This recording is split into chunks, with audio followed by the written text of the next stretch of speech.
hoy vamos a tener el último módulo del curso y bueno, quien nos va a estar charlando un poquito y contando es Daniel Poser, quien se va a hacer una pequeña presentación, y también va a estar Mauro, obviamente, para contestar ahí un poco las preguntas. Cualquier cosita a su disposición o pongan en el chat cualquier consulta, ¿sí?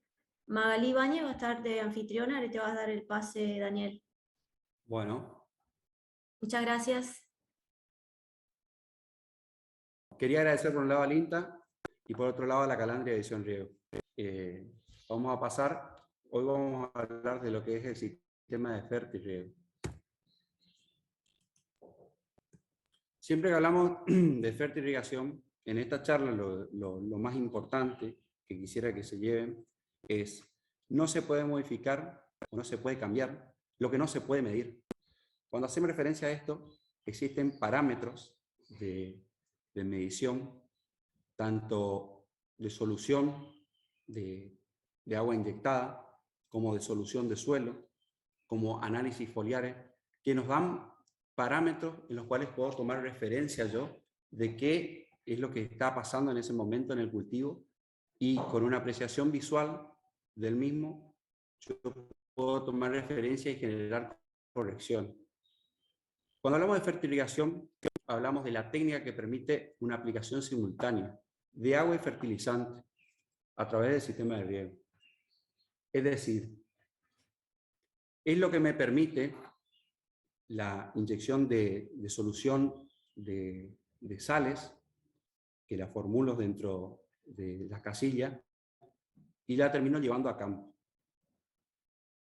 Posteriormente vamos a ver en las planillas cómo realmente se formula, qué tipo de combinaciones admite, los coeficientes de disolución, así como también la conductividad lograda en la solución, tanto como la que llevamos a campo.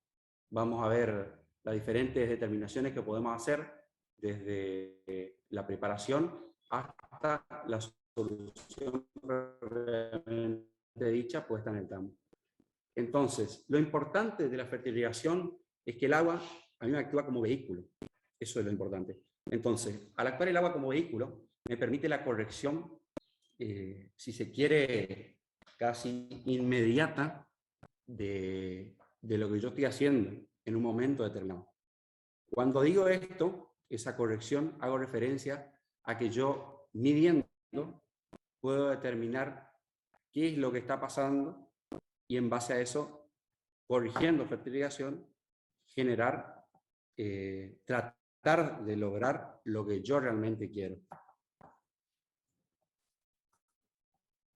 Cuando hablamos de requerimientos del cultivo, hablamos por un lado de los que son requerimientos nutritivos y por el otro lado de requerimientos hídricos.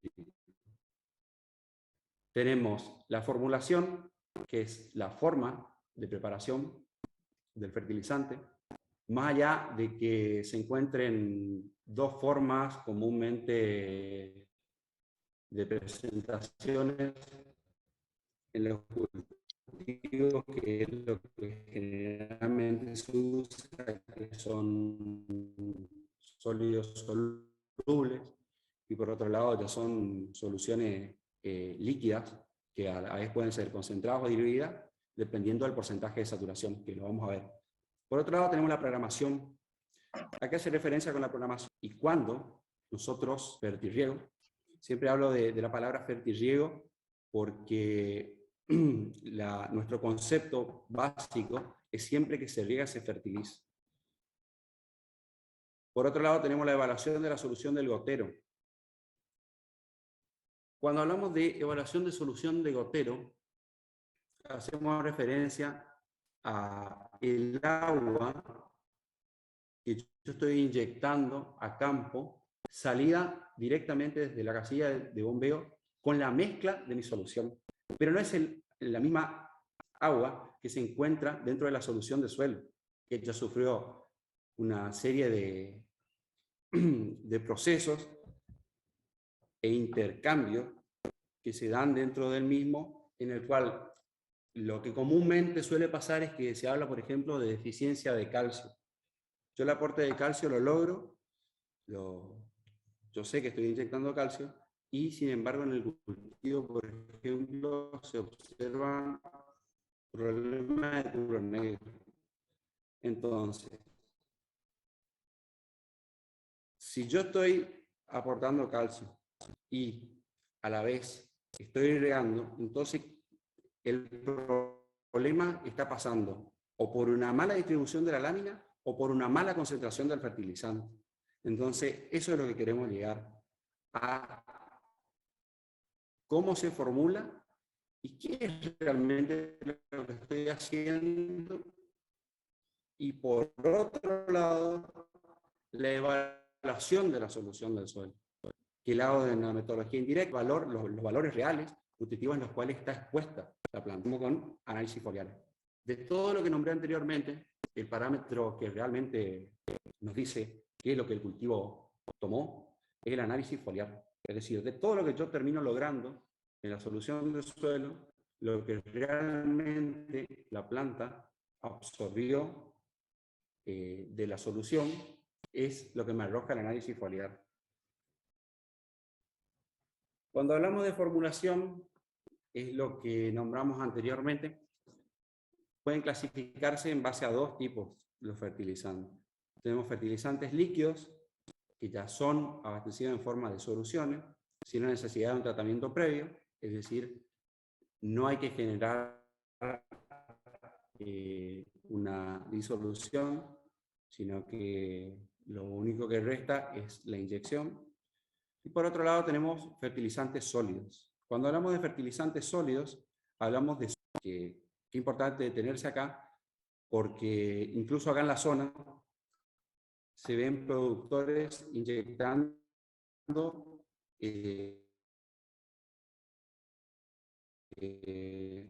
granulados de liberación lenta,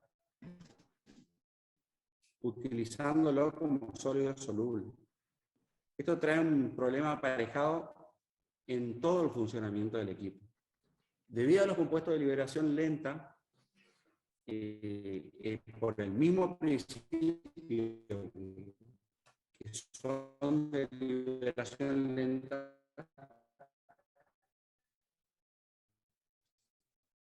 generan una liberación en la misma disolución de sedimentos.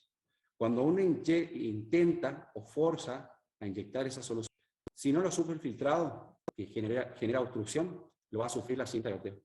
Entonces, hay que tratar de clasificar bien y ver qué realmente, cuáles son los productos que realmente son sólidos solubles y las mezclas. Lo mismo los coeficientes de saturación que vamos a ver en los parámetros a la hora de realizar una formación.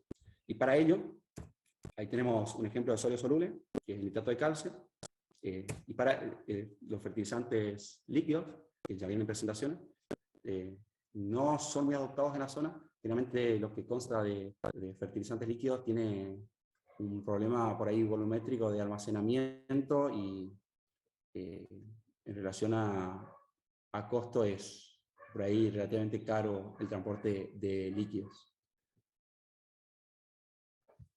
Cuando hablamos probablemente de formulación, hay que tener en cuenta este tipo de tablas. Tenemos en la parte superior las temperaturas y por la parte del margen izquierdo tenemos una serie de fertilizantes. Entonces, si tomamos en cuenta los gramos por litros, en un litro de agua, podemos estimar en los volúmenes que nosotros realizamos las disoluciones qué cantidad en peso podemos disolver de estos mismos fertilizantes. Entonces, es algo muy importante a tener en cuenta, debido a que muchas veces dice el fertilizante no se mezcla, el fertilizante vino malo. No, eso no es así. Se generan variaciones en la temperatura o malos cálculos en la disolución de los mismos, que lo que termina por flocular y sedimentar el fertilizante. Así lo mismo con el pH.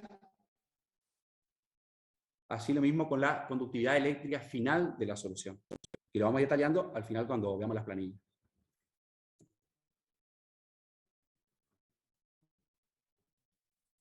Esto es lo que hablaba en un principio de las tablas de compatibilidad, que por un lado hablamos de los fertilizantes y las mezclas. Son planillas básicas, el grado del qué no se debe hacer. Tenemos en verde los que son compatibles, en amarillo las concentraciones que por ahí admiten menos cantidad de concentración de fertilizante en volumen de líquido, y los que son realmente incompatibles. Por ahí parece incierto, pero se ven en la zona mezclas de los sulfatos con cálcicos. Como todos sabemos, termina precipitando y se forma yeso. Entonces, esos conceptos básicos de orden de mezcla, de productos realmente incompatibles, son cosas que hay que empezar a prestarle atención porque parecen básicas, pero en el campo sucede. Entonces es un criterio que hay que empezar a tomarlo. Existiendo estas tablas, no debería existir esos errores. Por otro lado, tenemos la programación. Como dije anteriormente, lo que permite es establecer frecuencia, es decir, cuándo regar, y el tiempo, cuánto regar. De acuerdo a las condiciones climáticas que tengamos, vamos a establecer este tipo de parámetros, el cuánto y el cuándo. Como parámetro implicante me parece importante agruparla al agua, a la producción y la calidad, en ese orden. Muchas veces tomamos como referencia que nosotros buscamos producción, pero nos olvidamos del factor implicante y limitante que es el agua. Como no es un recurso que en esta zona escasee, así. Si nos vemos, por ejemplo, al caso del esquema de los chicos, Mauro y Lupi, ellos tienen una chacra en el centro del Chaco que como factor limitante ya no encontraban producción y calidad porque no había agua. Entonces, por ahí el orden de prioridad del esquema siempre debe partir desde lo fundamental que por ahí parece básico, pero uno por ahí deja de prestar atención. Entonces, una vez que tengamos agua, calidad la misma, podemos partir a producción que viene aparejado con lo que es el aporte mineral, que viene aparejado de la calidad. Si nosotros logramos producción, es indiscutible que en algún momento vamos a lograr calidad. Entonces, quería dejar claro el orden de importancia de estos tres parámetros. Cuando hablamos de parámetros hídricos, hablamos de la frecuencia de riego. ¿Qué hacemos referencia de la frecuencia de riego? Son días transcurridos entre dos riegos consecutivos. Entonces, ¿qué se determina ahí? Se determina la lámina neta, dividido a la evapotranspiración real en milímetros por día. Eso nos da la frecuencia de riego. ¿Qué es importante cuando vemos esta fórmula? Es establecer el concepto de lámina, y lo vamos a detallar ahora, pero también la evapotranspiración real del cultivo. No es lo mismo la evapotranspiración real del cultivo cuando comienza el ciclo del mismo que a fines. Entonces, la determinación de la lámina está en función directa con la evapotranspiración, ya sea por cobertura de suelo, que genera el propio cultivo, que va a estar más influenciado hacia el parámetro de la hacia el parámetro de la evaporación, de la transpiración, que si el cultivo esté en una etapa inicial sin tanta cobertura de suelo, que va a estar más relacionado con la evaporación. Entonces, cuando tomamos en cuenta el parámetro frecuencia de riego, siempre hay que detenernos y determinar lámina y la evapotranspiración real en ese momento del cultivo, porque la lámina nos va a terminar afectando toda la preparación de fertilizante que nosotros hagamos, que lo vamos a ver en la última diapositiva, donde se reflejan los valores de aporte en milímetros diarios en base a la concentración de fertilizante. Esto es solamente para, por un lado, para generar una referencia de que existen programadores de riego. Estos son controladores cronológicos que nos permiten, de modo práctico, fácil, ya que nacieron como controladores de jardín, es decir, que un productor que está acostumbrado a generar alta frecuencia de riego diarias, lo maneja sin ningún tipo de problema. Otro concepto erróneo es que la adquisición de estos controladores solamente los pueden hacer productores grandes. Esto no es así. Solamente con producciones dentro de los rendimientos promedios zonales, tranquilamente se pueden acomodar a este tipo de sistema. La importancia real de esto es la función del operador propiamente dicho, que es el regador. Cuando todo se hace de manera manual, el operador de la casilla de riego, o regador, está por ahí más abocado a la profesión de preparación de fertilizante, inyección, apertura de válvula, y se descuidan otros parámetros importantes, como por ejemplo un desprendimiento de cinta, un taponamiento, desuniformidad en lo que es los diferentes riegos en los lotes. Entonces, un sistema así permite un desplazamiento del operario más a campo, como algo más fundamental, que puede generar hasta curvas de gotero, puede determinar valores de conductividad, generar tablas de correcciones, que lo puede evaluar el técnico. Pero lo principal es despegarlo de la casilla de bombeo.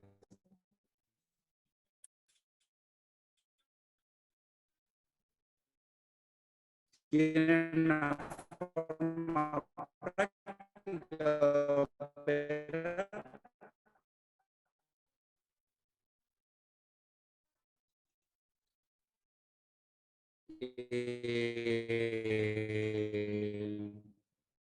Ahí vemos una ruleta. Lo que se hace primero es ubicarlo cronológicamente, fecha, tiene start times, inicio de riego, los turnos, los sensores como por ejemplo de precipitación,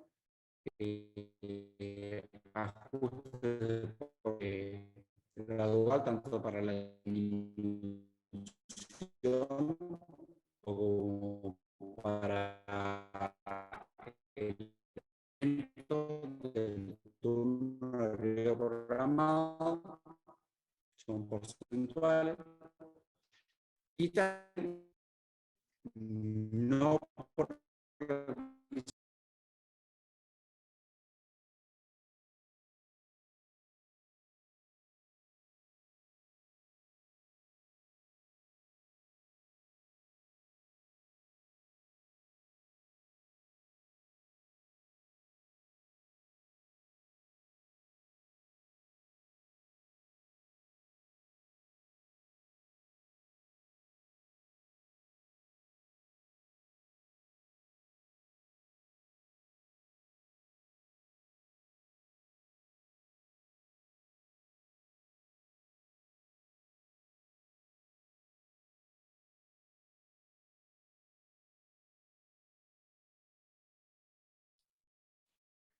Se cortó, se acaba de caer Dani, pero ya vuelve.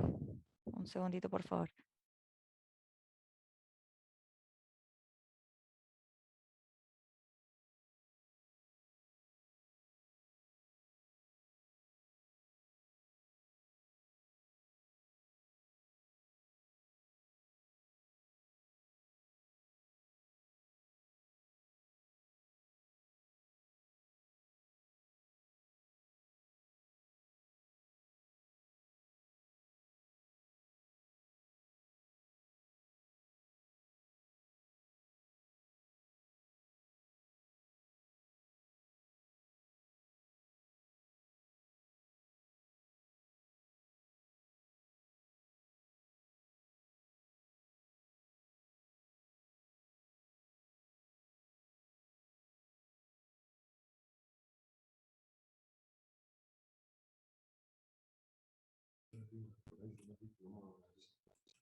¿Se escuchaba bien? Dani, ¿qué tal? Perdón, déjenme proponer una idea. Ahí la estuve hablando con Luigi también y con los chicos del INTA. ¿Qué les parece si ustedes se van a la oficina, agarran mejor internet y retomamos el curso a las 10 de la mañana? Porque de esta forma no lo estamos aprovechando. Si te parece, hacemos eso. Hacemos un break un poquito más largo y retomamos a las 10 con buen internet. Perfecto, Mauro. Dale. Les pido por favor que tengan paciencia y nos esperen, son ya casi menos 20, así que a las 10 nos volvemos a conectar todos. Preparen un buen mate y nos encontramos a las 10, ¿te parece? Dale, gracias.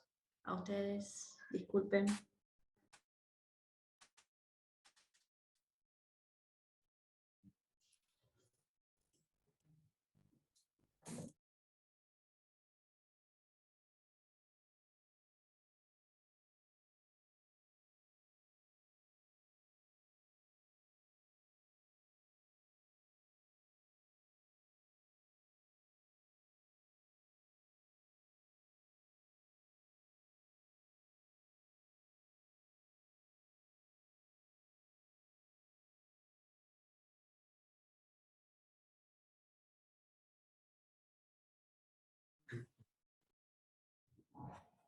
Perfecto. Entonces, lo que estábamos hablando es de los controladores. No es, lo que tiene que quedar claro acá es que es un mecanismo totalmente práctico, al alcance del productor. Y la idea también, por un lado, es comenzar a despegar al operario encargado del riego de la casilla y que pase a cumplir una parte, si se quiere, más técnica. ¿A qué me refiero con esto? Puede llegar a evaluar otros parámetros, como evaluar los caudales de los goteros. Simplemente haciendo colecciones y tomando en cuenta los turnos de riego se puede obtener la información necesaria. Hola. ¿Se escucha bien?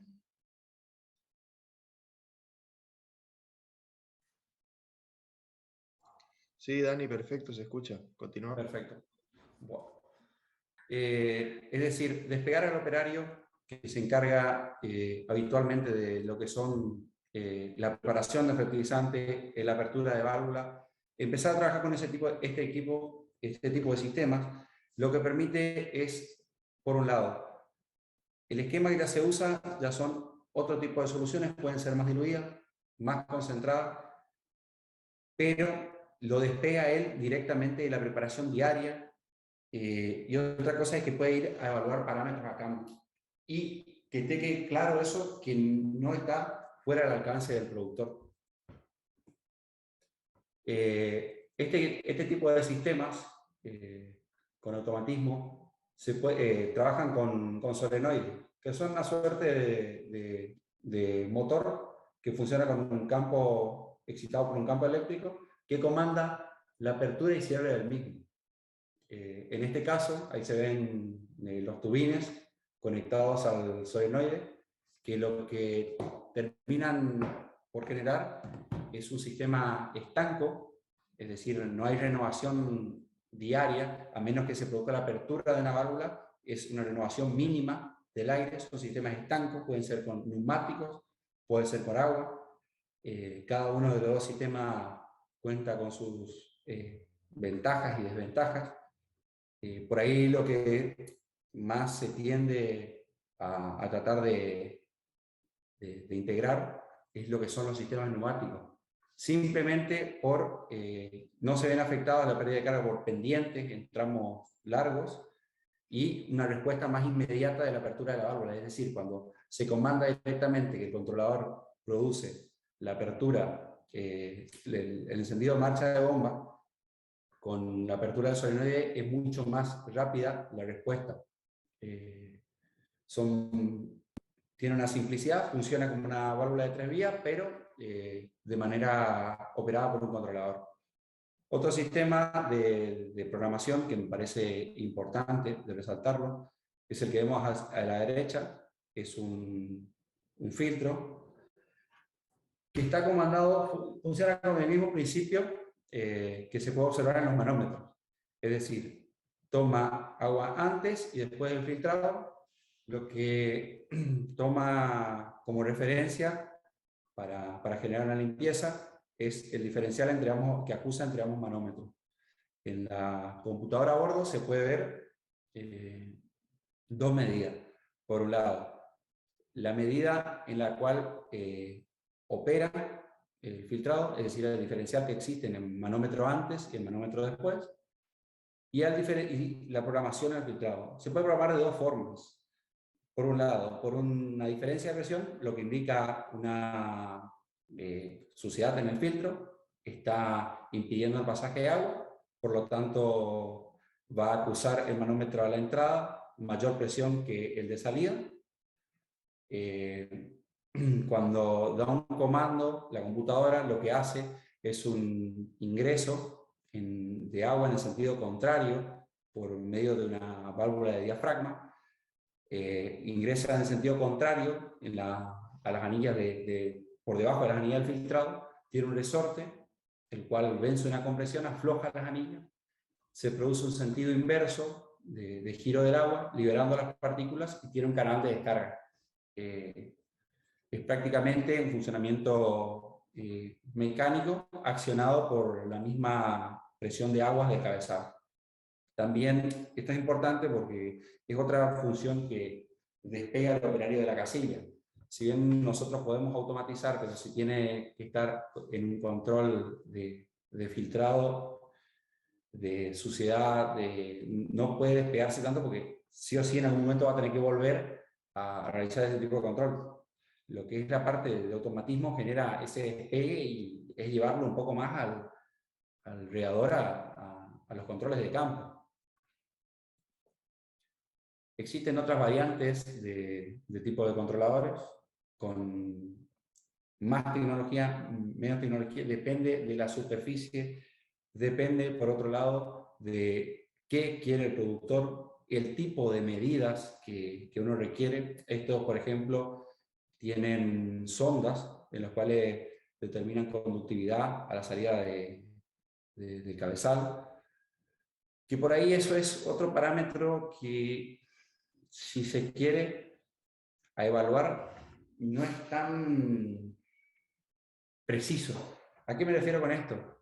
Que cuando nosotros terminamos evaluando conductividad, nos interesa en solución de suelo, es decir, lo que logramos después de la inyección.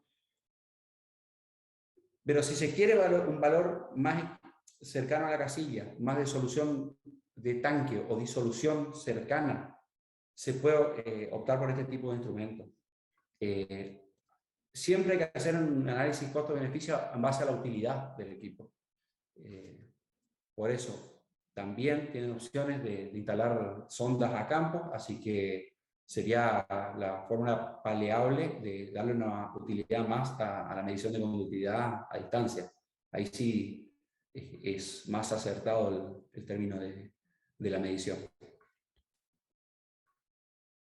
Para decir de una programación totalmente automática y generar una combinación de sistema de riego y por otro lado de inyección de fértil automática, es importante automatizar la inyección de fertilizantes. Se logra con los mismos controladores de riego. Este tipo de controladores cumplen la misma función, es decir, dosifica en base a, primero que nada, una regulación que se ven ahí, flujómetros y un Venturi, es un manifold constituido por 3 vías, en los cuales cada cual independientemente tiene su Venturi y su flujómetro, 2 de los cuales se puede observar una válvula de diafragma que previamente a la operación del equipo hay que regular en base al... Se puede observar no sé si se observa mi cursor, una suerte de perilla que presiona o libera más el diafragma, lo cual podemos regular y observar acá el índice de succión por una bolilla graduada que tiene el flujómetro. En base a esto, lo que yo hago es dejarlo regulado en base a vueltas de la manivela que tiene la electroválvula y regulo el nivel de inyección por tiempo, que el tiempo lo determino con el controlador. Entonces, cronológicamente, sí. Disculpame, me permitís una acotación porque oportuna, creo, en cuanto a ambas máquinas. La máquina que mostraste antes es la Fertiline de Gavish Spirit Pro, que es una máquina israelí, última generación, que si lo traducimos a costo hoy al cliente, esa máquina vale $25.000, versus la que mostraste recién, que es una maquinita que al público creo que no llega a los $4.000. Son cosas totalmente diferentes desde un punto de vista y muy similares desde otro punto de vista. Básicamente lo que se buscó hacer con la máquina esa que estás mostrando ahora, en desarrollo conjunto con la división riego de la Calandria, proveedores, colaboramos desde NAM también en detrimento a las ventas del Gavish, ¿no? Porque, digamos, esta máquina viene a reemplazar el Gavish, que es de la marca con la que trabajo. Entonces, pero el objetivo no era comercial, sino técnico. Lo que se buscó con esta maquinita es lograr un diseño funcional y económico adaptado a la región, adaptado a la zona, a los productores de la zona. Y se buscó una máquina a través de la cual se logra un nivel de automatización total, o sea que la fertilización es totalmente automática, sin tener en cuenta determinadas variables que el controlador mide, como es en el caso del Gavish. O sea, en el caso del Gavish, a medida que vos estás inyectando, te mide el caudal inyectado, te mide la conductividad eléctrica, te mide el pH, te mide la relación nutricional, te inyecta por volumen, te inyecta por tiempo, te inyecta por presión, te inyecta por quién sabe cuántas variables más que yo no las conozco, porque la verdad que no conozco completamente todas las funciones de ese controlador.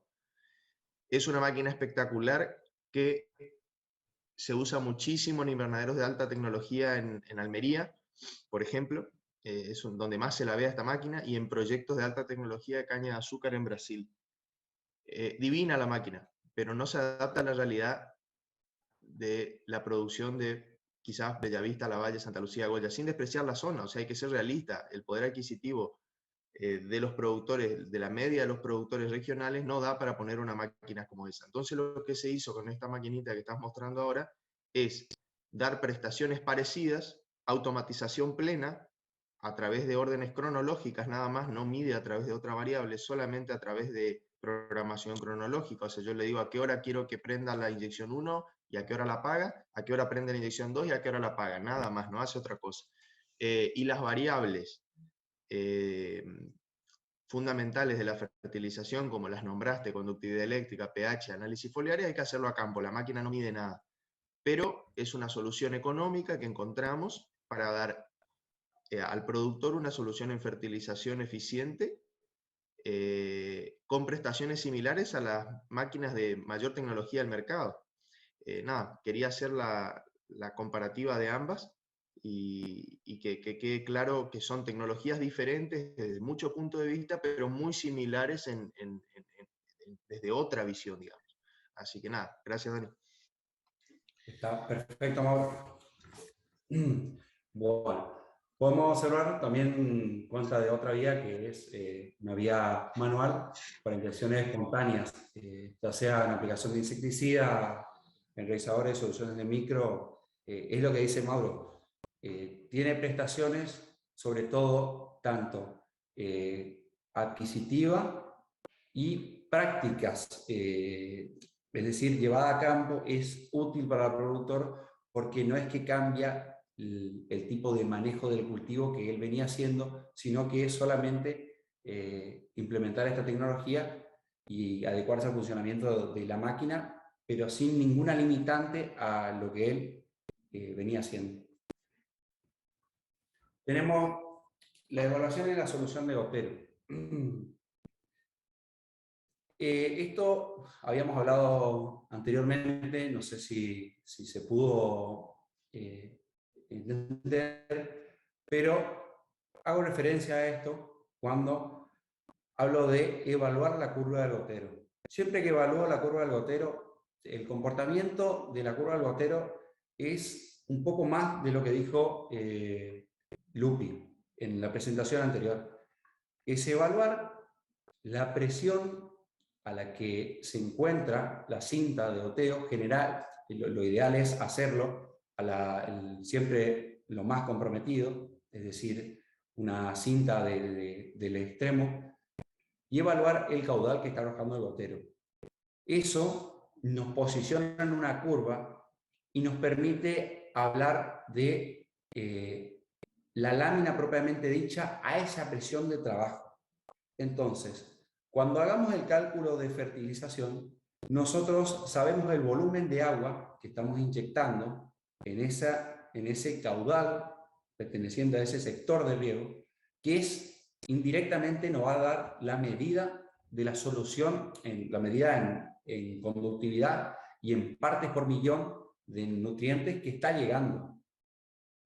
Por otro lado, el caudal del gotero, que es más del comportamiento en base a la curva de presión, vamos a ver en la próxima.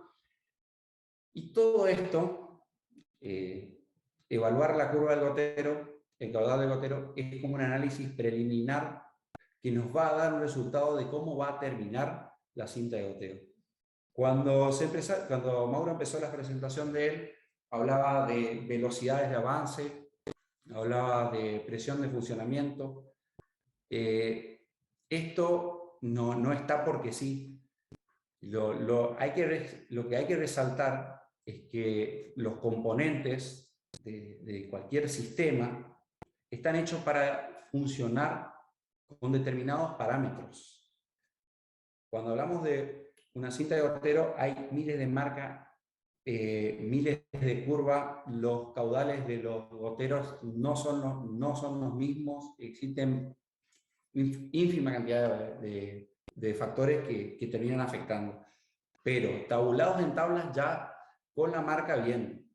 Es importante conocer, pero más importante aún es evaluar estos parámetros. Porque cuando pasan estos casos de taponamiento en cinta, muchas veces son por la velocidad de la aplicación dentro de la línea, ya sea línea primaria, secundaria, terciaria, se terminan mezclando sulfatados con cálcicos, sedimentan por la mala velocidad, no se tiene en cuenta la velocidad de llegada del fertilizante al lote, y son problemas que realmente traen todo un mal esquema de planificación previo. Se puede tomar en cuenta que vale $900 a 1000, dependiendo del tipo de cinta de goteo para una hectárea. Entonces, cuidar el estado de nuestra cinta es realmente un costo que refleja. Mauro hablaba de $1500 a $2000 una máquina de fertilización. Entonces, realmente se justifica, tiene fundamento tanto técnico como funcional a la hora de adquirir un producto. Esta es una curva del gotero, como le dije anteriormente, se comporta con la curva de una bomba. Tenemos por un lado caudal y presión. La evaluación de la solución de suelo. Este es el parámetro que realmente nos va a indicar en qué condiciones se encuentra expuesta nuestro cultivo. Porque todo lo que nosotros venimos haciendo, sobre todo en riegos de alta frecuencia, venimos haciendo un aporte constante de fertilizante, que es lo que nombraba anteriormente. Por ahí uno encuentra problemas, como puede ser el caso del puro negro, que es una deficiencia de calcio, y por ahí no está mal el aporte nutricional, sino la lámina o viceversa. Entonces, este valor arrojado por esta medición indirecta, por la extracción de un lisímetro, es lo que yo mido para poder tomar decisiones. Es decir, siempre el objetivo de esta charla va a ser, lo que se puede medir, se puede modificar, y lo que no se puede medir, no hay forma de modificar. Sin tener un parámetro no sé nunca dónde va a estar el norte. Después tenemos lo que es análisis foliar, que también es una medición indirecta. Estamos obteniendo realmente el estado de nutrición de la planta en ese momento, es decir, de la solución de suelo lo que realmente tomó la planta. Entonces, es un círculo vicioso que está bueno porque la determinación de este orden de mediciones, medir lo que es la solución de un gotero, medir lo que es la solución de suelo, medir lo que es un análisis foliar, me da datos que lo puedo transformar en información y eso me lleva a la toma de decisiones. Traducida a ahorro de fertilizante, ahorro de consumo de agua, de vuelta los factores productividad y calidad. Los parámetros que siempre se están tomando como referencia y haciendo principal énfasis es la conductividad eléctrica, que me termina dando la cantidad de solutos disueltos en solución, es decir, el aporte que estoy haciendo diariamente, el pH, determinación de los macros y micronutrientes, que eso es anteriormente, como lo veíamos, se puede determinar con estos instrumentos que generan una lectura instantánea, que son ORIVAS, y realmente es muy importante el resultado de esta medición. Me da información que no, es la base de datos que yo puedo generar de mi establecimiento y que se puede generar una información aplicable a la zona incluso. Dani, es importante que menciones sobre los ORIVAS, que el ORIVA en realidad lo que hace es una medición mineral del extracto líquido. Exacto. Que eso no quiere decir que sea el contenido total de ese mineral en la hoja, porque tenés una estructura sólida que queda en el extractor, que lógicamente no se está midiendo, o sea, se está midiendo la proporción de nitrato, de potasio, de calcio, de la solución líquida. Nosotros básicamente lo que hacemos es generar una correlación entre esa relación en el extracto líquido con el contenido total previas pruebas de laboratorio, o sea, se envía una muestra al laboratorio, se hace la medición del mineral en cuestión, de la masa total, y se la correlaciona con la misma muestra en estrato líquido. Entonces después nosotros tenemos un coeficiente de conversión, porque las bibliografías, uno cuando busca las bibliografías siempre encuentra el contenido mineral total. Entonces el ORIVA te da una medición que por ahí no coincide con las bibliografías. Lo que pasa es que la bibliografía está considerando el contenido total en hoja y el ORIVA solamente analiza extracto líquido. Nada, es importante que consideren eso por si compran el instrumento. Perfecto, Mauro. Exactamente. Los instrumentos de medición que se utilizan tanto a campo como en la misma recipiente de preparación, que son, en caso de trabajar con soluciones diluidas o concentradas, son los mismos, son un conductímetro, un pHímetro y lo que nombramos anteriormente son los ORIVA, que se pueden aplicar tanto a la solución de suelo como aplicables a lo que es la solución de extracto de hoja. Pasando a sistemas de inyección, tenemos el sistema Venturi, que lo que termina generando es, por una reducción de la sección, genera un aumento de la velocidad, lo que genera un descenso de la presión por debajo de la atmosférica, generando la succión del fertilizante por debajo. Estos Venturis vienen en diferentes medidas, ya vamos a ver unas tablas, hablan de la referencia en caudal, litros hora, litros minutos, que tienen la capacidad de succión. Básicamente son instrumentos bastante sencillos, de bajo mantenimiento, constituidos por un filtro, una válvula, y el Venturi propiamente dicho. Estos son los parámetros a tener en cuenta.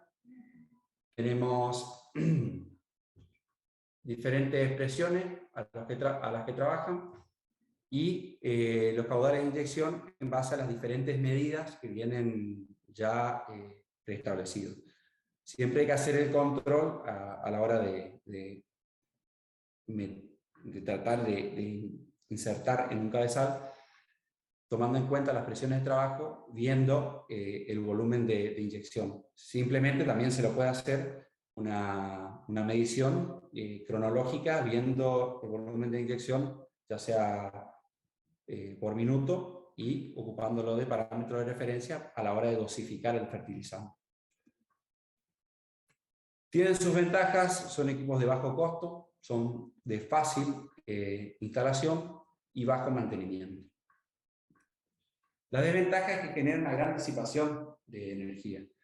Por lo general, cuando se ponen en una combinación en un cabezal, en paralelo, muchas veces para aumentar la succión del Venturi lo que se termina haciendo es generando una estrangulación en lo que es la inyección de la vena líquida en el cabezal. Es decir, al funcionar paralelo, si yo genero una estrangulación dentro de la línea de la cual viene el bombeo, aumento la succión porque aumento la velocidad a la que va a pasar el agua por la sección del Venturi, disminuyendo la presión, generando un aumento de la absorción del mismo.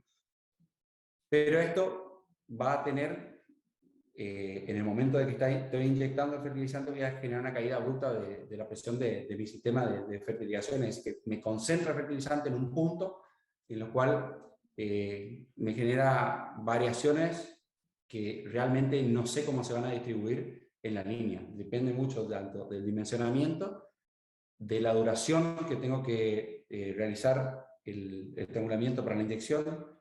Por eso, siempre es un consejo, se conviene trabajar con soluciones concentradas. Cuando hablamos de concentrada, es llegando al punto máximo, se podría decir, superando el 50% de saturación de la solución, que vamos a ver en tabla ahora, pero eso no hace que el volumen a inyectar sea menor y disminuimos drásticamente las problemáticas con grandes volúmenes de inyección, sobre todo cuando necesitamos realizar turnos de riego cortos. Dani, una desventaja importante también del Venturi es que no me permite generar vías de succión independientes. Eso es fundamental también que lo sepan. O sea, Dani hoy habló de las compatibilidades de los fertilizantes. Mencionó la importancia de no mezclar bases cálcicas con bases con azufre. En ese sentido, siempre nos vemos, absolutamente siempre nos vemos cuando trabajamos con soluciones concentradas, en la necesidad de tener por lo menos 2 soluciones. Si agregamos la de ácido, 3. Y el Venturi nos permite solamente una vía de inyección. Entonces, el tubo de succión del propio Venturi lo tenemos que estar cambiando del tanque 1 al tanque 2 de forma manual, generando contaminación, generando microprecipitados. Es decir, es un sistema muy precario si tenemos en cuenta un esquema de fertilización profesional. Perfecto. Es muy válida la aclaración, Mauro. Cuando hablamos de bomba inyectora, por lo general lo que se habitúa son bombas centrífugas de eje horizontal, en el cual se utiliza en un funcionamiento en seco, es decir, la presurización de la bomba se la genera por la misma presión que genera la columna de agua dentro del recipiente del cual tomo. Cuando trabajo solamente con bombas inyectoras, empezamos con la problemática de, si estoy inyectando directamente, la solución con sales está pasando directamente por la carcasa de la bomba. Entonces, sí o sí me implica corrosión, tanto en carcasa como en aspas. Lupi anteriormente describió cuál es la importancia de cada uno de los que son las diferentes turbinas que tiene afectar el funcionamiento me va a afectar la curva de la bomba. Va a llegar un punto en que la curva de la bomba se va a desfasar totalmente por un mal funcionamiento de la propia bomba, pero por corrosión. Los parámetros a tener en cuenta siempre que se va a adoptar este tipo de sistemas como vía de inyección de fertilizante es, primero, la curva de la bomba. ¿Por qué es tan importante la curva de la bomba? Es algo por ahí lógico, pero que no se tiene en cuenta. Si mi presión de trabajo del cabezal es, un ejemplo hipotético, es a 2 kilos, la bomba tiene que superar eso en su curva. Si no, me va a generar un retroceso. No, la bomba no va a inyectar.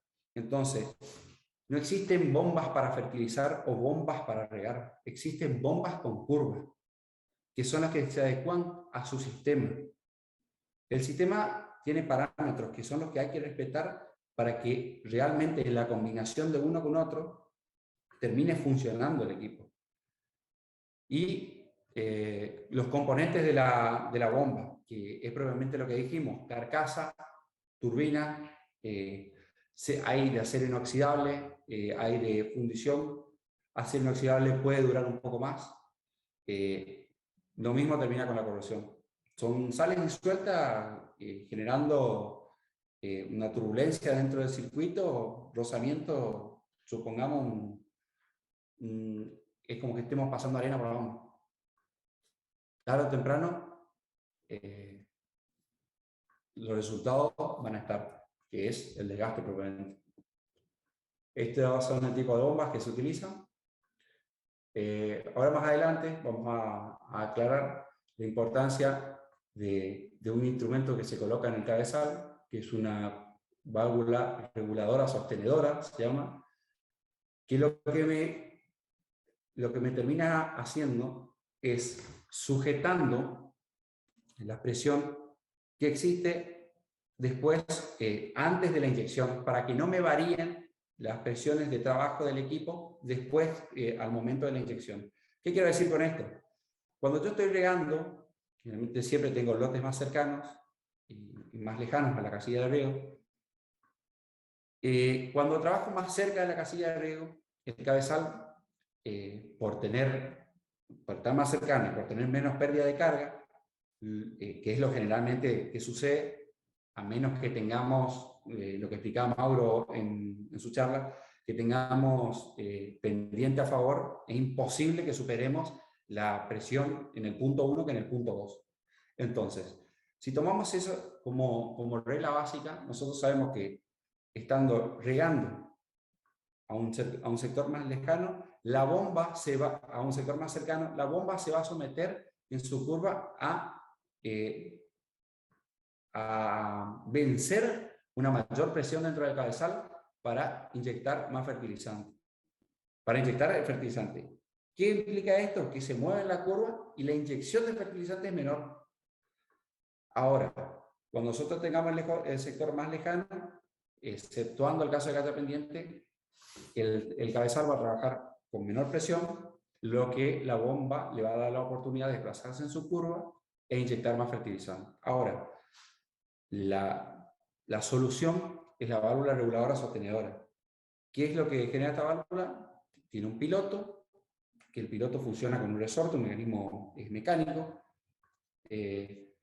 Se la regula a una presión de funcionamiento y lo que genera es, mediante sensa aguas arriba y aguas abajo, dando la orden y cerrando o abriendo un diafragma. ¿Para qué? Para estabilizar la presión una vez que yo regulé. Entonces, la bomba de inyección no me varía en su curva y genero una homogeneidad en la inyección, que se traduce directamente en los lados de rendimiento. Las ventajas son de fácil acoplamiento al sistema, económico, con respecto a la mesada de fertilización, y la velocidad de inyección. Desventaja, ahí está, la posible desuniformidad en la inyección, si no existe esa válvula reguladora sostenedora, que estamos hablando, debido a que se mueve la curva de la bomba, y eso es lo que genera la desuniformidad en la inyección. Y la corrosión de la carcasa. Está constantemente expuesta a sales, lo que genera la corrosión. Tenemos también bombas volumétricas alternativas. Puse solamente por un motivo de que también se la puede utilizar. Son bombas de pistón. Mantienen un caudal constante dentro de un rango de presión conocido dentro de la curva de la bomba. ¿Qué significa esto? Son las mismas bombas que se utilizan para cura. Mantienen un caudal constante cuando varía la presión. Si bien no es tan uniforme esa correlación entre ambas, es lo que más tolera esa plasticidad que se genera dentro del riego cuando uno no tiene un esquema de cabezal bien montado. Entonces, como que este tipo de bombas perdonan más el error. ¿Son una alternativa? Sí. Una solución en la homogeneidad no. Después tenemos dosificadores mecánicos o dosatron. Son un sistema de dosificación hidráulico, volumétrico, funcionan con la misma agua que viene en circulación por el cabezal. Toman de ahí, se puede ver acá, tienen un motor que en la misma rotación por la circulación de agua genera el movimiento de un émbolo que funciona como una jeringa, succionando de la parte inferior la solución de fertilizante a mayor velocidad del flujo de agua va a generar mayor inyección. Eso es regulable. Por debajo se encuentra una escala graduada que se la puede girar en base a la dosificación que uno quiere que genere. Son sistemas poco utilizados y realmente caros. Como ventaja, son muy precisos en la dosificación. Funcionan aprovechando la misma agua del cabezal que funciona en el sistema. Funcionan con muy bajo costo energético debido al tamaño del mecanismo de acción. Entonces, a diferencia de un Venturi que genera disipación de energía, es muy chico, se podría decir, el mecanismo que tiene que accionar, independientemente, siempre que aumentemos de tamaño y que era un dosificador más grande, vamos a pasar a un dosatron más grande, que va a tener un gasto mayor energético. Pero en parámetros de dosificación tamaño es con un bajo costo energético. Las desventajas, la misma que el Venturi, que mencionaba Mauro anteriormente. Cada solución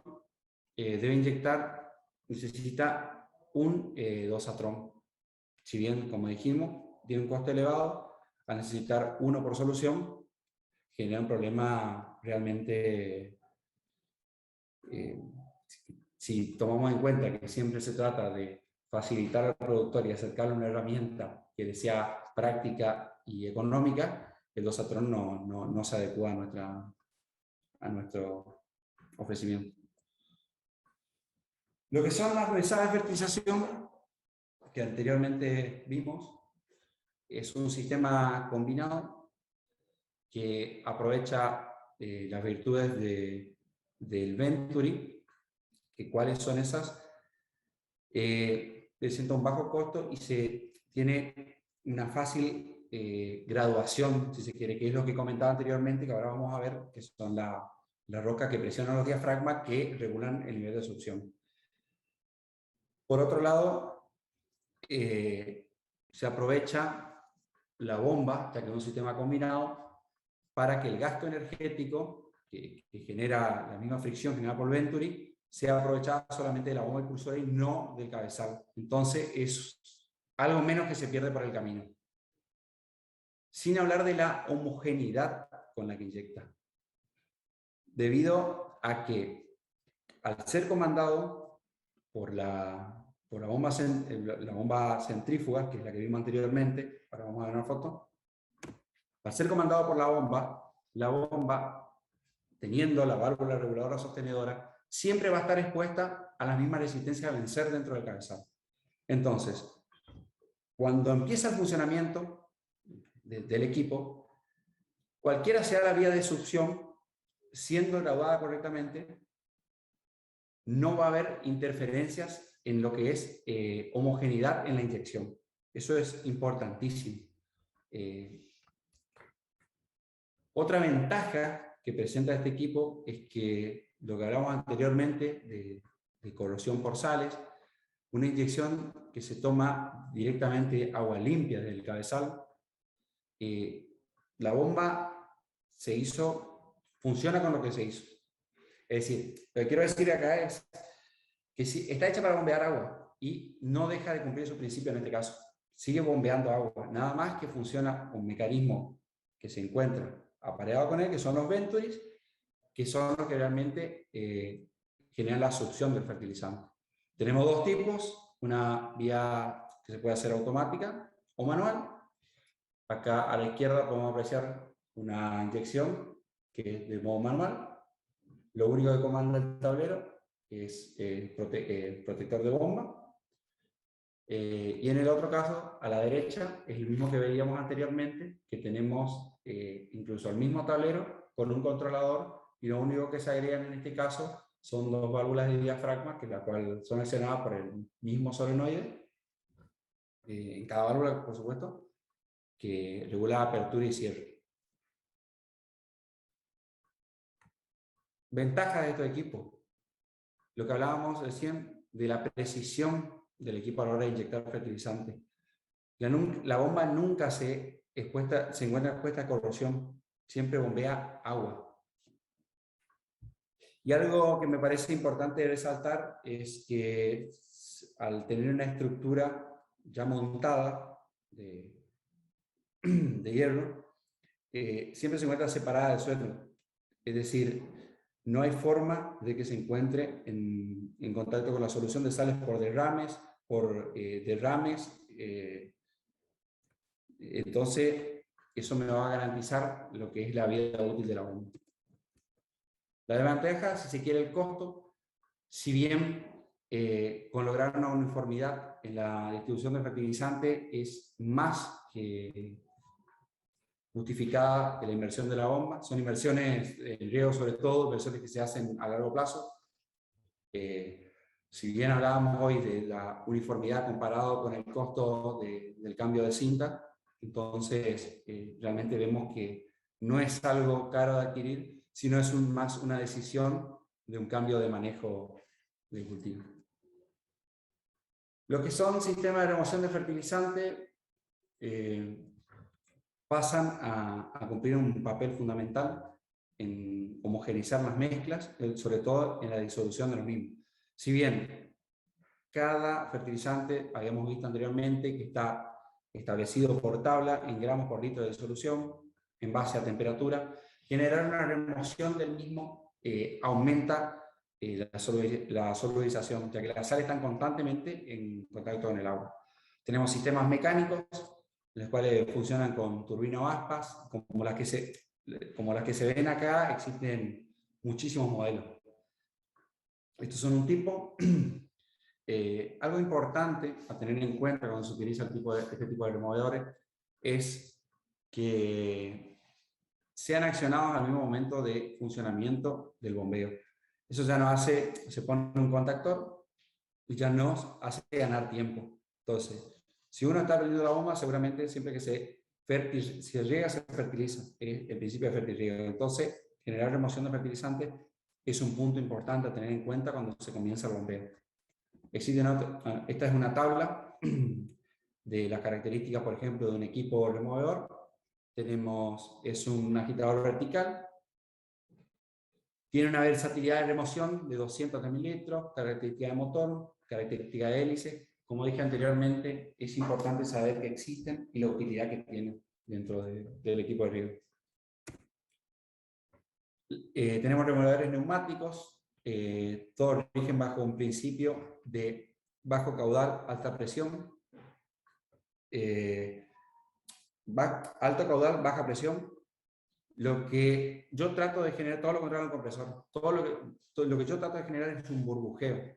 Es decir, el caudal lo busco por los volúmenes de los recipientes. Siempre que uno prepara soluciones, a menos que quiera una muy baja autonomía del producto, entonces nunca, generalmente se habla de recipientes de menos de 500 a 1000 litros. Entonces, ubicados en la parte inferior del depósito, generando un burbujeo.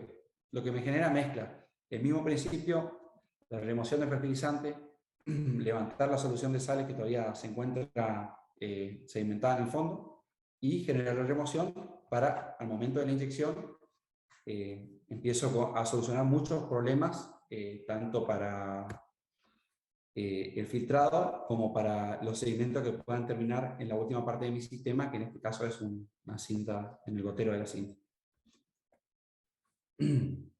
Cuando hablamos de relación nutricional, siempre que hablamos de relación nutricional es importante tanto dosis como momento oportuno, que es el fundamento del fertirriego. ¿Qué doy? ¿En qué momento? ¿Y cuánto? Entonces, eso está íntimamente relacionado con el estado fenológico del cultivo, si bien siempre que se lee una bibliografía con el estado fenológico ya puedo establecer lo que son relaciones NPK, pero es más importante que una relación de libro tomar los resultados de las mediciones, que es todo lo que nombramos anteriormente, generar nuestra base de información para el momento de la formulación. Entonces, los factores a tener en cuenta en el momento de la inyección. Velocidad de agua es lo que hablamos siempre de distanciamiento. Las velocidades, vuelvo a remarcar lo que dijo Mauro.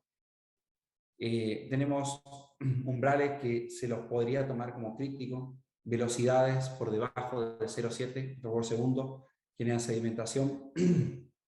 Por encima de 1,5 son velocidades peligrosas porque generan turbulencia.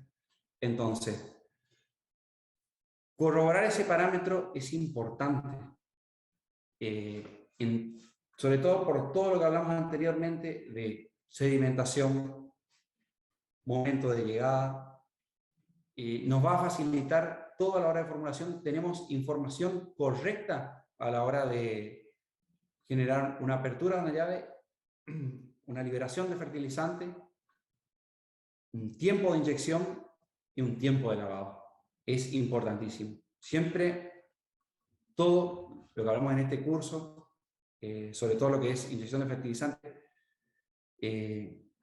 responde a la fórmula básica de caudal. La sección por la velocidad. Bueno, recordando conceptos, tenemos los conceptos de lámina.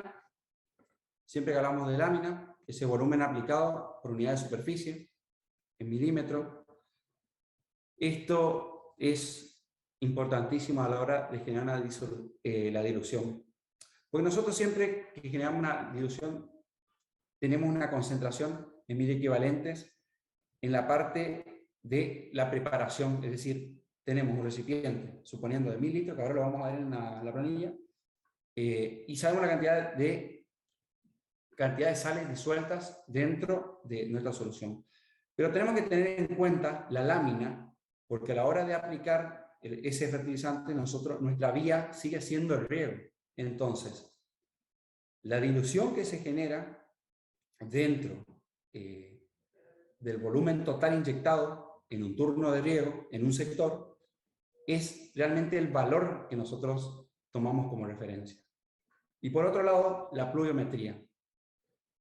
Es la cantidad de agua aplicada por unidad de tiempo. Entonces, tenemos el tiempo de inyección de fertilizantes versus el tiempo de riego. Responde nuevamente a la fórmula vista anteriormente de caudal. Y tenemos que tener en cuenta el tipo de suelo para no generar lo que siempre hablamos de riego más, riego menos, aumento la frecuencia, tiro tantos gramos de fertilizante por techo, eso realmente genera un problema más grave porque no contemplo ni pluviometría, ni lo que es lámina, ni la frecuencia. Entonces, esa es la relación más importante que hay que tener a la hora de aplicar fertilizante, a la hora de generar una disolución. Realmente común de la zona se habla de kilogramos de fertilizante por techo, de parámetros que realmente, si no se tienen en cuenta, esto que venimos hablando no se puede mensurar lo que se está haciendo. Solamente se puede ir a medir, pero tampoco se sabe qué se hizo. Entonces, la toma de decisiones por ahí problemática. Vamos a pasar a lo que son las planillas. Dani, solo para reforzar un concepto que Sí. ya lo explicaste, pero lo quiero reforzar antes de entrar en las planillas, de esto último que dijiste. Sí. A ver, cuando uno recomienda una fertilización sólida en kilogramos por superficie, por hectárea, por metro cuadrado, por invernadero, muchas veces hemos visto recomendaciones de fertilización, es una recomendación absolutamente vacía porque no contempla nada. O sea, no contempla la relación de esos kilogramos de fertilizante con agua, o sea, en cuánto se va a diluir esos kilogramos de fertilizante. No está contemplando la lámina. Eso es lo que decía Dani. Fundamental tener en cuenta la lámina porque la lámina que se aplica va a disolver esa cantidad de fertilizante paralelamente. Entonces, si yo estoy haciendo una recomendación de X kilos por hectárea y no estoy contemplando qué lámina van a aplicar, puedo generar una toxicidad por niveles de conductividad eléctrica gigante. En realidad no se genera toxicidad, lo que pasa es que la planta directamente sufre déficit hídrico porque no puede tomar agua por exceso de presión osmótica. Entonces, generar recomendaciones de fertilización en kilogramos por hectárea o kilogramos por superficie en general es una de las peores cosas que puede haber en términos de nutrición vegetal para sistemas intensivos bajo riego.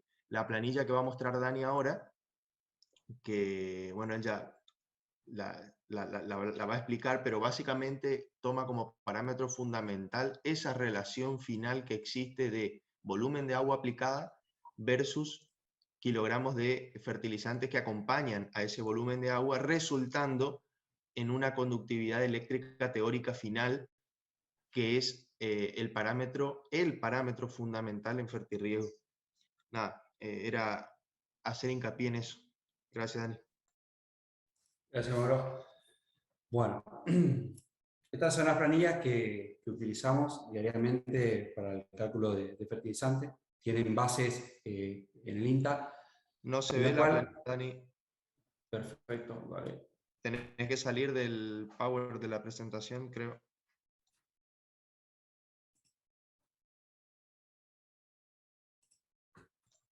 Compartí pantalla de vuelta porque te vemos a vos nomás.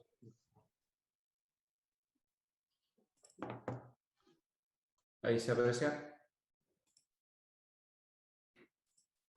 Sí, ahí se ve. Antes que nada, antes que Dani vaya a la explicación técnica de la planilla, quiero resaltar que esta planilla de base me la había pasado Rodrigo Verón de INTA, quien es uno de los que organizó esta charla. Y esta planilla originalmente, ¿qué hacía? Extraía los pesos atómicos y moleculares que está mostrando Dani ahora, los trasladaba a una hoja de cálculo y calculaba las ppm aplicada, la relación nutricional NPK, calcio, magnesio y azufre, y calculaba los gramos totales de fertilizante que íbamos a aplicar por cada 1000 litros de agua. Eso era lo que hacía la planilla hasta en el momento que me la pasaron a mí. Después nosotros hicimos un desarrollo, nos fuimos un poquito más allá y combinamos toda esa información con el riego, es decir, la superficie a regar, la lámina aplicada, el caudal de inyección, el tiempo de fertirrigación, el volumen del tanque 1, tanque 2, la autonomía de los tanques. Bueno, en fin, no les quiero espolear tanto lo que va a explicar Dani, pero quería dejar claro que la planilla no es absoluto desarrollo nuestro. Esa planilla de base la hicieron en el INTA de Bellavista, o no sé si la hicieron ahí, pero me la pasó Rodrigo, y después nosotros le continuamos agregando funciones. Gracias. Mauro, perdón, una aclaración. La planilla me la dieron a mí de la Universidad de La Molina de Perú. El desarrollo es de esa universidad. Y posteriormente lo que hice yo, bueno, es hacer unas pequeñas modificaciones y el resto lo han agregado ustedes. Solo esa aclaración. Gracias. Gracias Rodrigo. Sí, siempre es bueno reconocer el origen de la información. Y nada, es una planilla que está muy buena y creo que el trabajo más tedioso lo hicieron los peruanos entonces, que es la extracción de los pesos moleculares para finalmente el cálculo de aporte por elemento en una fórmula de un fertilizante, ¿no? Cuánto aporta de nitrógeno y potasio realmente, por ejemplo, el nitrato de potasio, y así para todos los fertilizantes. Entonces, al calcular eso a través de los pesos, nos ha simplificado muchísimo el cálculo. Gracias. Bueno, lo que es la planilla es lo que dijo Mauro. Técnicamente lo que hace es tomar los pesos atómicos, los moleculares, los pasa directamente a una relación que la podemos observar acá. Bueno, tenemos en partes por millón de lo que son la solución que nosotros estamos calculando, que vamos cargando nosotros en gramos por litros de cada fertilizante, junto, comparativamente, con una recomendación ya establecida de bibliografía. Entonces, nosotros vamos jugando con la planilla, cargando diferentes gramos por litro, siempre es con algún parámetro de referencia, más o menos se conocen las relaciones nutritivas que genera en base a cada estadio fenológico. Una vez de uso de planilla empieza a generarse como un juego ya más conocido. Por ejemplo, en este caso se cargaron 250 gramos cada 1000 litros de nitrato de potasio, 200 de nitrato de calcio, superfosfato diamónico, 300 gramos, y por otro lado, cloruro de potasio, 500 gramos. Bueno, acá tenemos una lectura de conductividad en gramos de la solución total. Dani, una cosita importante, que son los coeficientes de salinidad de cada fertilizante. La planilla acá está considerando en realidad no la conductividad, está considerando los gramos de fertilizante total cada 1000 litros finales aplicados, que en este caso serían 1250 gramos cada 1000 litros. Eso no quiere decir que esa vaya a ser la conductividad exacta. Sí se considera como valor de conductividad de 1.2 centimol carga por kilogramo, porque en general los fertilizantes tienen un coeficiente de salinidad de 1, o sea, suben un punto de conductividad por cada gramo por litro, pero hay fertilizantes que suben 1.4, 1.5 y hay algunos que suben 0.7, 0.8. Se toma como general 1. Pero hay que tener mucho cuidado cuando se están usando fertilizantes como, por ejemplo, cloruro de potasio, que tiene un coeficiente salino alto, que eleva más de un punto la conductividad por cada gramo por litro. Nada, es importante la aclaración. Es muy válida, Mauro. Nada más que lo que dice Mauro se toma como promedio para tratar de llevarla desde el porcentaje en gramos que tiene de soluto disuelto, llevarla a un valor de conductividad. Entonces, nos da la relación nutricional existente que nosotros generamos con el agregado en gramos de fertilizante en 1000 litros. Esto es para la preparación en total, el volumen total son 2000 litros, en los cuales tenemos una solución cálcicas y afines y azufradas afines. Por otro lado, nos da el porcentaje de saturación de cada recipiente. Lo que nosotros hacemos siempre que hablamos de solución concentrada es acercarnos lo máximo posible al nivel de saturación, siempre teniendo en cuenta, por ejemplo, este es un juego muy fino ya, estoy en condiciones óptimas con 97% de saturación. Es decir, que un cambio abrupto en temperatura, ya de baja temperatura, me va a generar floculación. Sin embargo, en lo que es un azufrado, que van a ser sulfatos, cloruros, estoy con 80%, es decir, tengo un poquito más de margen. Pero la idea de jugar siempre con una solución concentrada es generar la autonomía. Ahí tenemos, ahí explicó Mauro, que es, por eso se utiliza la superficie total regada, la lámina aplicada, que en este caso corresponde a 1 milímetro, el caudal de inyección, junto con los tiempos de fertilidad. Esas son variables que voy jugando para lograr después realmente la inyección en kilogramos de fertilizante que yo estoy buscando. Con esta, siempre respetando esta relación nutritiva. Tenemos en la planilla, por debajo nos simplifica, la verdad que es algo muy práctico de utilizar. Nos pasa a kilogramos de fertilizante y posteriormente nos pasa al porcentaje de saturación parcial. ¿Qué significa esto? Que cuando nosotros vamos preparando en la solución, podemos, y por ahí nos pasamos un puntito, es decir, nos pasamos de la saturación, podemos ver, a ver, en este caso tenemos el nitrato de calcio, nitrato de potasio, 250, por ejemplo, tenemos 400, bajamos, estamos en 151% de saturación. Eso es indicativo de que esto flocula. Pero cuando nosotros volvemos a la tabla individual de saturación parciales, nos está indicando que el problema está en la sumatoria aditiva del coeficiente de salinidad, nos está indicando que el nitrato de potasio es quien mayor rigor está ejerciendo en la saturación. Entonces, es jugar.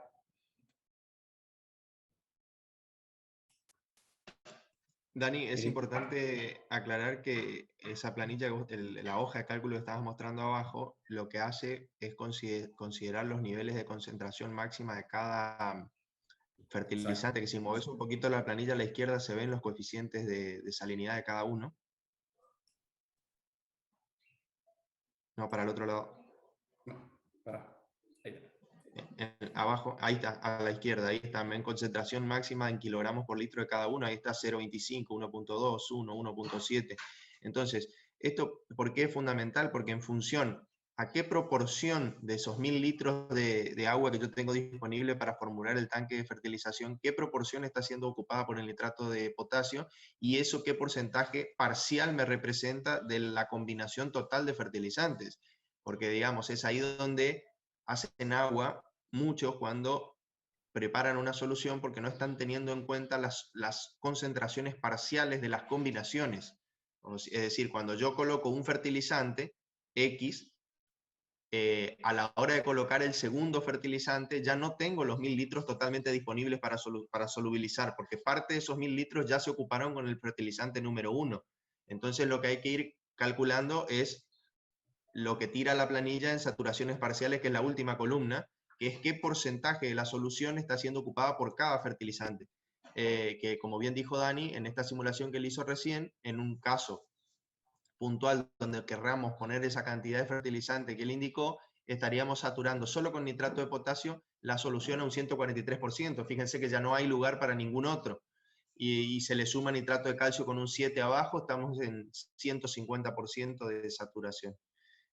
La planilla está muy buena.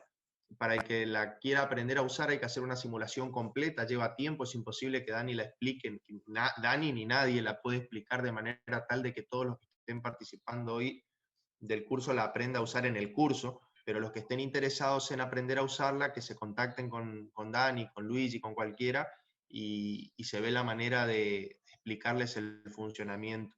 Es decir, realmente es una herramienta fantástica. Muchas gracias, Mauro. Y es una herramienta fantástica, y aparte de eso, tener una relación nutricional, si bien partimos de la regla básica, de que todas las bibliografías nos indican mínimamente una relación nutricional en cada etapa fenológica del cultivo. Tener una relación NPK es ya una fuente de información. Ahora, el cómo lo voy a usar, en qué momento, es la determinación de la parte técnica, pero poder llegar a esto es una información muy valiosa en nuestra área. Y poder calcularla sin llegar a hacer prueba y error es un recurso realmente importante. ¿Alguna duda?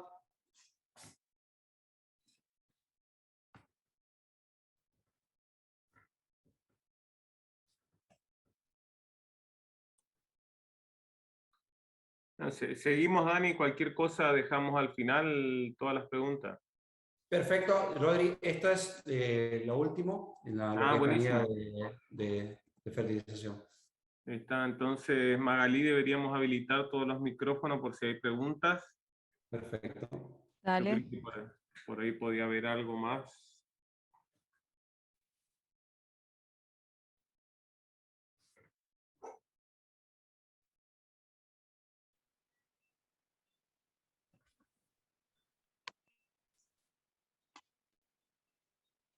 ¿Habilitas vos, Magalí, los micrófonos? Sí, ahí está. Rodrigo, Sí. yo quiero hacer una pregunta. Dale, Julia, Dani derecho. Dale, bueno, buenos días. Buenos Mi días. consulta es en referencia a los extractores de solución, a la sonda. Si hay algún criterio de instalación, o sea, más allá de cómo se instala, cuántos se necesitan por invernáculo, uno por invernáculo, cada tanto invernáculo, o sea, si hay un criterio a seguir, cosa de que esa solución sea representativa. ¿Querés que le responda, Dani? Respondes vos. Como quieras, Mauro, como quieras. No, metele. Lo importante, más allá de la cantidad de sondas o lisímetros por superficie, por ahí es, por bibliografía se habla de 3 por hectárea. Pero es más importante generar un registro de rotación, es decir, la cantidad, a medida que vamos aumentando la superficie, vamos a tener que tener 3 por hectárea si no nos da el esquema de rotación para ir rotando por los lotes. Pero generar la información frecuente de las mediciones de esas ondas es más importante que por ahí el número, porque yo por ahí con una sonda por hectárea termino generando un registro de información del lote que tratando de poner 3 en un lote y no midiendo hasta los 6 meses. No sé si me explico. Sí. ¿Y la frecuencia de medición, en qué tiempo? O sea, esa rotación, ¿como Dani, una vez por semana? Sí, si me permitís una cuestión importante para mí. Es fundamental evaluar lo siguiente. Primer punto, tipo de suelo. A ver, si ustedes vienen a ver mi finca en Chaco, se van a encontrar con 4 tipos distintos de suelo en 1,5 hectáreas. Entonces, yo no puedo tomar el mismo criterio de muestreo en mi suelo que en los suelos de Corrientes, que son bastante homogéneos, por lo menos dentro de las mismas fincas. Entonces, el tipo de suelo determina en un principio también las diferentes áreas a muestrear. El estado del cultivo, las dosis de fertilización, o sea, son cuestiones muy propias a cada campo.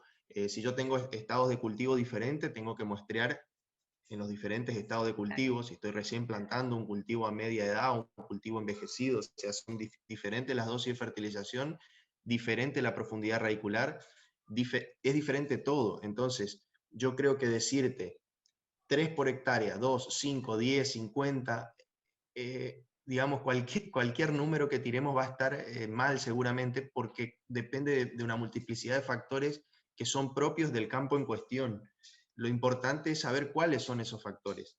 Y en un orden de prioridad yo consideraría el tipo de suelo, la edad del cultivo, las dosis de fertilización. Y como mínimo necesitamos generar una corrección en la dosis de una vez por semana. Bien. Más frecuente que eso no tiene sentido porque no lo vas a ver, no lo vas a ver trasladado todavía en los análisis foliares, ni en el estado de cultivo, ni nada. Y si lo haces más espaciado, podés generar errores o desbalances nutricionales ya irreparables. Es decir, si uno está fertilizando mal, nos ha pasado este año con un nivel de conductividad alto en la finca, por un error de formulación, que no se midió por un mes y medio y generamos graves problemas de déficit hídrico por conductividad eléctrica alta.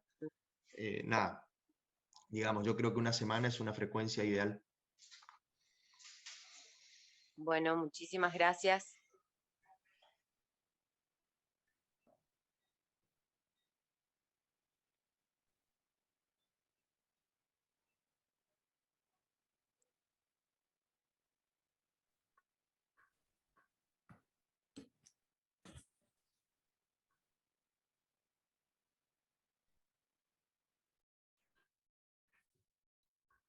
¿Alguien que quiera hacer alguna otra pregunta o comentario? Aparentemente no hay nadie en el chat tampoco.